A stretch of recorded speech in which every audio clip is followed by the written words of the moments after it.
Short Édition et Zagatube vous présente les podcasts jeunesse du cours. Les poudres de Tancrède de Régine Raymond-Garcia. Tancrède lançait ses tonnes de maléfices, accompagné de ses acolytes, les sacoches pleines à ras-bord de poudre de convoitise pour les envieux et de poudre à canon pour les belliqueux. Ils en jetaient des mille et des cents. Beaucoup de poudre aux yeux pour les incrédules et de poudre d'escampette pour les voleurs à la tirette. Tancrède menait son groupe d'apprentis mécréants qui lui obéissaient au doigt et à l'œil. Il sema tellement de méchanceté que même ses anciens associés finirent par l'abandonner. Désormais seul, il marcha longtemps, réfléchit et parvint un jour jusqu'au village Sécoul. En entrant dans le village, il ressentit un malaise nouveau, un battement rapide au creux de son cœur.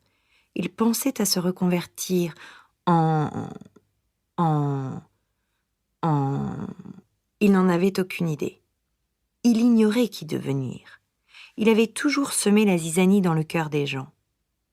Les Sécoulés étaient plongés dans un doux sommeil. Gaspard, qui avait un sacré flair et ne dormait que d'une oreille, renifla le cruel Tancrède passé par ici le mois dernier. Gaspard aboya très fort afin que tout le village l'entende. Il reconnaissait l'odeur du mécréant à des milles à la ronde. À cause de lui, les sœurs Mirabel s'étaient fâchées. Il fallut 6 mois pour les réconcilier. Et les frères Grimaud s'ignoraient toujours, à cause d'une blessure d'amour. Les Sécoulés fermèrent à double tour portes et fenêtres, calfeutrèrent les cheminées, rentrèrent les animaux. Ils tremblaient des pieds à la tête. Tancrède cria haut et fort. « Ouvrez vos fenêtres, je ne vous ferai aucun mal. Voyez par vous-même, je suis seul. » Aucun Sécoulé ne bougea. Portes et fenêtres restaient closes. « Encore un stratagème de Tancrède, pensait-il. Encore un subterfuge pour nous faire sortir et nous jeter ces poudres aux yeux, maléfiques et empoisonnés. » Jusqu'à maintenant, Tancrède s'amusait en terrorisant les gens, mais aujourd'hui, il n'en avait plus envie. Il remit son baluchon sur le dos à la recherche d'un village plus accueillant. Il marcha longtemps, remua ses pensées afin d'imaginer quel nouveau métier il pourrait exercer. Ébéniste, peintre, pompier, joueur de flûte, mais rien de tout cela ne le tentait. Il pensa même à redevenir le méchant Tancrède. Ça lui collait à la peau ce tempérament de mécréant. Il arriva au village Sépala. Le coq, en l'apercevant, trembla des pattes à la crête. Il cocoricota haut et fort. « Attention, Tancrède est de retour !» pour alerter le village, puis se réfugia dans le poulailler.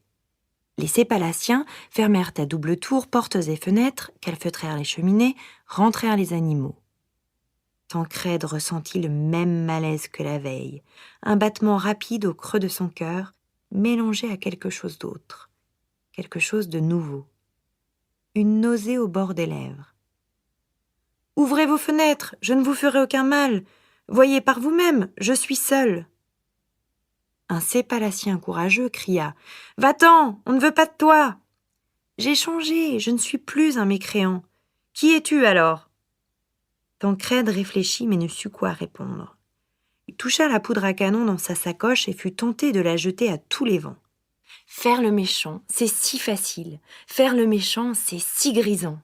Non, c'est décidé. Il ne sèmera plus de poudre aux yeux pour les incrédules, de poudre de jalousie pour les envieux, de poudre d'escampette pour les voleurs à la tirette, ni de poudre à canon pour les belliqueux. Il remit son baluchon sur le dos, traversa les dunes, les steppes, les étangs, les montagnes, les rivières et les océans. Il arriva au village de Sétissi où personne ne l'avait jamais vu. Pourtant, un chameau cria « Tancrède est là !» Les Sétissites fermèrent à double tour portes et fenêtres, calfeutrèrent les cheminées, rentrèrent les animaux.